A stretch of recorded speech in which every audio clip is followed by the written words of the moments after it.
Hey YouTubers, it's RC Mike and Brian. Here we are with Vanquish's new INCISION scale shocks. We've got two sets here. We've put one set together already, and we're going to do kind of a quick unbagging and a quick kind of a review on these shocks, and also how to fill these properly. So we'll get right into it. These shocks are pretty neat as far as this scale appearance of them and size and everything for the SCX-10-2. So we're pretty excited to have another option for shocks. So anyway, without further ado, we'll get right into it. We're going to talk about the pros and cons of this shock, and right off the bat, go ahead and open that thing and get that out of the bag. And some of the pros that we wanted to talk about is the appearance of this shock. We've got our build that we're building right now. This is an SCX-10-2 that we're basically building out of all aftermarket parts. Anyway, and this is going to be another piece that we're putting on here. So you can see one of these shocks is already on there, and they look really nice. So the appearance for me is a real plus. Very scale size. It's got a dual collar on there, so the appearance is really nice, and that's definitely a plus. Another one, it's pretty much all aluminum construction. The cap is aluminum, the body's aluminum, the locking nuts are aluminum. Pretty much the only piece that is not is the lower shock cap down here, and that's plastic, but that's okay. I think that's probably just as well. When you slide this thing on, you don't want to be marring up that shaft on there if it was aluminum. Also, another plus is the threaded body.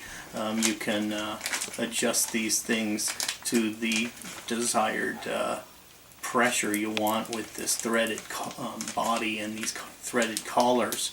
So that's really nice. So that's definitely a plus. Another thing that is a little different, they've got two collars on here if you look real close. And this is kind of a feature that even real shocks use. They'll have this collar on here, this adjustable collar, and then this secondary locking collar. So you screw this down to your desired pressure, and then you screw that locking screw down onto it, and then once you get that thing tight, and it doesn't have to be real tight, that pretty much will stay put with those two nuts on there, and that's kind of a neat little feature. I haven't seen that in an RC shock yet.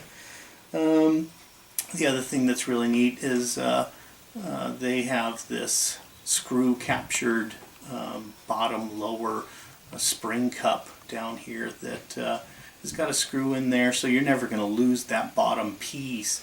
And then in some builds, go ahead and pull those pieces out there too. They've got an included part set in here that has an included end on here and a non-screw cap. So if you wanted to just use a standard setup, you could do that too. So that's kind of neat. And then of course the shaft that's on here is polished, and it's real nice. So when you put these on the SCX-10-2, sometimes you don't have the top piece here that fits inside there, and this parts tree they give you comes with those little inserts that you just put inside your shock. In fact, pop those off of there if you could. Insert. Well, here's the insert here, and it just fits right inside there. And these parts fit really nicely. It's not too tight, and it's definitely, there's no slop in that piece, and it does offer some flex as far as back and forth. So that piece is really nice. And then of course the steel ball end that comes with this is also nicely captured in there in a tight fit that's not too tight, and it can is adjustable. So that's kind of a neat feature. So as far as that, those are pretty much the pros.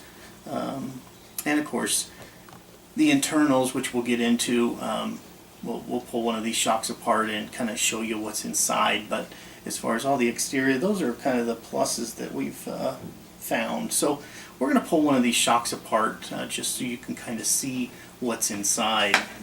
So right off the bat, we've done 2 of these shocks so far, and normally when they pull them out of the bag, you can just kind of unscrew these things with your fingers. The shock nuts are extremely tight. This is the first one we've been able to do with our fingers, but anyway, we're going to pull this whole thing apart. So first thing you want to do is get a 2mm driver, and we'll just pull that screw out of there and take off that bottom spring cap. And it comes basically apart just as similar as a regular shock. That pulls off, and then this spring comes off the end. And these shocks don't have any oil in them right now, but so what we want to do is pull this piston out, take a look at it. So we're going to pull that end off real quick here. And anytime you're working on shocks, it's always nice to have a shock plier set, which is an aluminum bodied plier, so you don't scratch that shaft. But anyway, we're going to take this apart and we'll pull this cap off. And like I was saying, this cap's a little tight, so we're going to have to put some pressure on this thing. So to get that thing off, you're going to need to use another pair of pliers and some cardstock. You're going to wrap some cardstock around that body so you don't scratch those threads, and then of course hold on to it.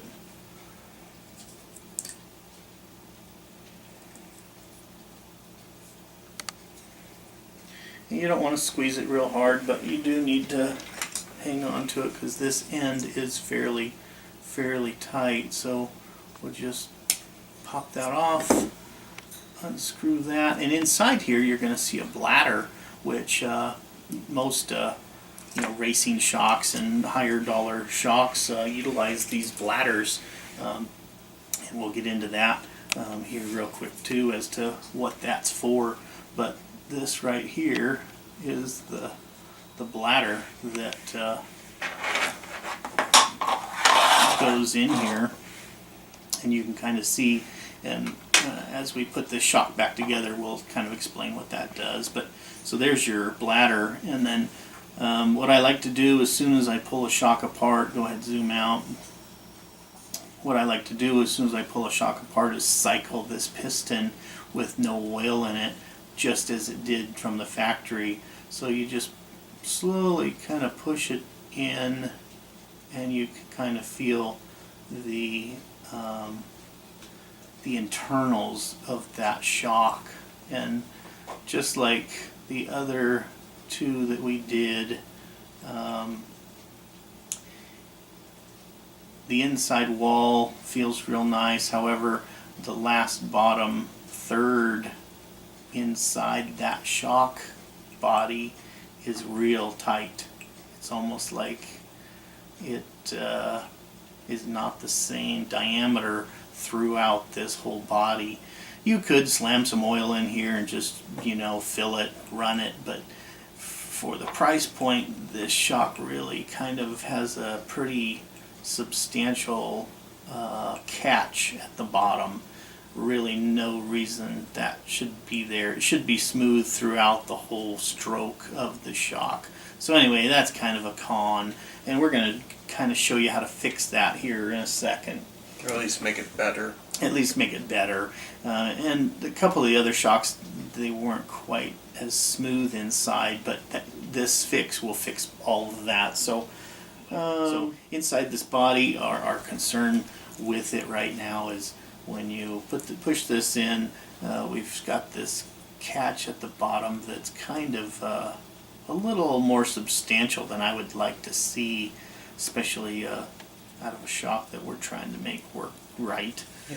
So there's a couple different things you could do. You could, just slightly sand down this piston, make it a little smaller, but then, it's going to wobble a little, but that would probably be the easiest bet.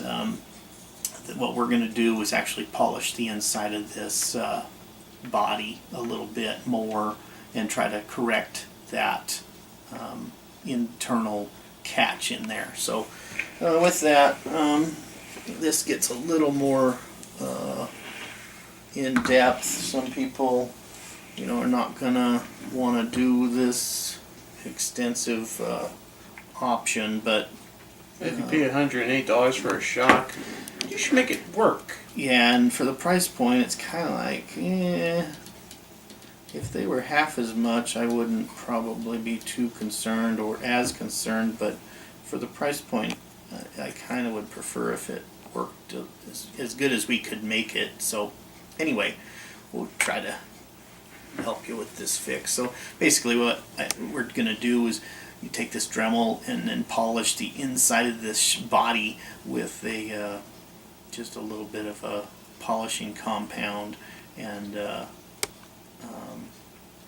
Dremel. So what we're going to do is just turn this on and we'll quickly polish this, give you just a few minutes of kind of what we're doing. But what's going to happen in here is that thing's going to spin inside that and polish the inside of that body. So this takes a few minutes, and obviously we're not going to do the whole thing on camera, but we're going to try to fix it so that that catch is a little less pronounced. So anyway, we'll get right back at you, and hopefully with a finished body here.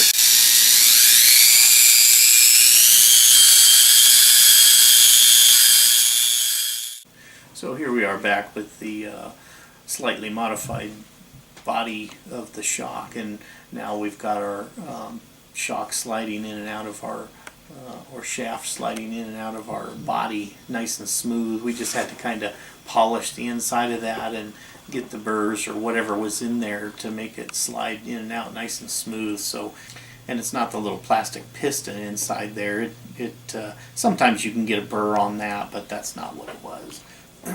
Mostly it's inside the cylinder body.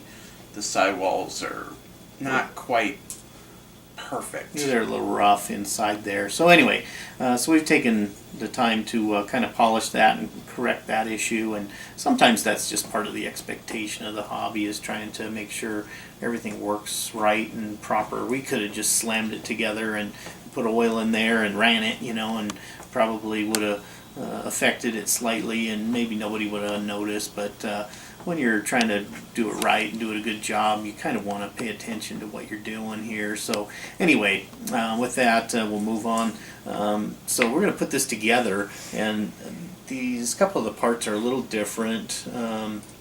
If you want to zoom in right to these little plastic pieces, we're going to put this end together here. They're notched on the inside or one side. So the inside, or the first one, that lower notch needs to go inside first. So we'll put that piece in there. You want to be careful not to mar these pieces up. And then once you get that first piece in, then you'll go with the silicone washer or O-ring. We'll put that in there. And you want to be real careful not to damage those. And then in between the two silicone washers is your plastic washer. And then this next silicone O-ring. These have got a little bit of oil on them, so they're a little slippery. And I'm trying not to squeeze them too hard or damage them.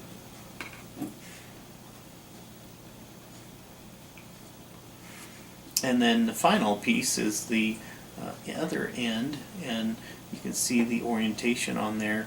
That is going to go up, the flat part is going to go up against your silicone O-ring, and you push that in just